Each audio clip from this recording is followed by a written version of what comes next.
그동안 문제가 많았던 악질 사이버 해커들이 줄줄이 구속되고 있는데 가세현은 어떻게 생각해? 가세현이 지속적으로 허위 사실을 유포하고 논란을 일으키는데도 법적 처벌이 제대로 이루어지지 않는 이유는 여러 가지가 있는데 한번 법적인 측면과 현실적인 문제를 나눠서 살펴보겠습니다. 일단 법적으로 표현의 자유가 보장되기 때문에 그런데 대한민국 헌법에서는 표현의 자유를 보장하고 있습니다. 단순히 논란이 있다고 해서 바로 법적으로 처벌할 수 있는 것은 아니라는 거죠. 법원도 표현의 자유를 최대한 보장하는 방향으로 판결하는 경우가 많은 상황입니다. 그리고 허위사실 유포나 명예훼손의 입증이 어렵다는 부분이 있는데 가세현이 퍼뜨리는 주장 중에는 완전히 허위라고 단정하기 어려운 경우도 있습니다. 일부 사실을 왜곡하거나 특정한 의혹을 질문 형식으로 던지면서 법적 책임을 회피하기도 합니다. 예를 들어 XX가 이런 의혹을 받고 있다. 정말 그런 걸까처럼 직접적인 단정 없이 의혹을 제기하는 방식을 사용하는 거죠.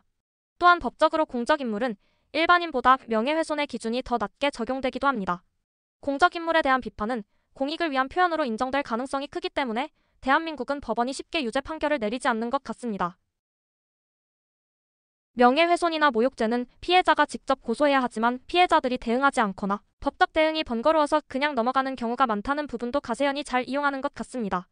이렇게 소송이 길어지고 가세현 측이 버티기 전략을 쓰게 되면 허위사실 유포로 고소당해도 재판 과정이 길고 복잡해집니다.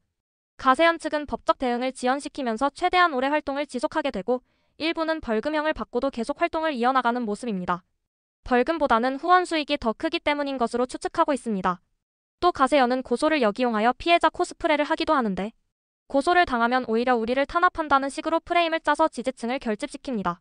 우리가 진실을 말하니까 공격을 받는다는 서사를 만들면서 더 많은 후원을 받는 거죠. 가세현은 강경 보수 성향의 채널로 일부 보수 정치인들과 연결고리가 있을 가능성이 상당히 높습니다. 정치적으로 이용 가치가 있기 때문에 법적 대응이 느려질 수 있는 상황인 거죠. 또한 현재 구독자 수가 많고 강한 충성도를 가진 팬층이 존재하기 때문에 정치적으로 예민한 사안에서 가세현이 여론을 조성할 수 있는 영향력 때문에 법적 대응이 쉽지 않을 가능성도 배제할 수 없습니다. 정부나 특정 기관이 강하게 대응하면 정치 탄압 프레임이 형성될 위험이 있습니다. 따라서 일부 정치인들도 가세현과 적당히 거리를 유지하면서도 그들을 잘 활용하고 있습니다. 공개적으로 지지하지는 않지만 가세현이 퍼뜨리는 주장들이 유리하게 작용할 수도 있기 때문이죠. 가세현이 특정 정치인을 공격할 때 이를 묵인하는 경우가 많은 것 같습니다. 유튜브가 채널 정지를 하지 않고 있어서 수익 창출을 막지 않고 있습니다. 가세현이 후원을 통해 계속 자금을 조달할 수 있는 상황이고 현재 유튜브는 콘텐츠가 논란이 되더라도 명확한 법 위반이 아닌 이상 적극적으로 제재하지 않고 있습니다. 가세현은 이미 여러 차례 논란이 있어도 계정은 삭제되지 않고 계속 유지되는 중입니다.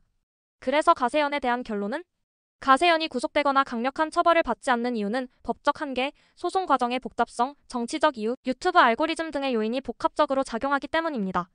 가세현이 거짓 정보를 유포하더라도 표현의 자유라는 방패를 사용하고 법적 책임을 지지 않는 방식으로 말하고 소송이 길어지는 걸 이용하고 정치적 프레임을 만들어 지지층을 결집시키면서 생존하는 구조를 가지고 있습니다. 하지만 최근 악질적 콘텐츠를 생산하던 사이버 해커 채널들이 줄줄이 문제가 생기고 있는데 사회적으로나 법적으로나 타격을 받는 시대적 흐름을 가세현도 벗어나긴 어려울 것 같습니다. 결론적으로 가세현도 현재 사이버 해커들이 겪고 있는 문제를 피하기 어려울 가능성이 크며 법적 문제와 플랫폼 제재로 인해 장기적으로 쇠퇴할 가능성이 높습니다.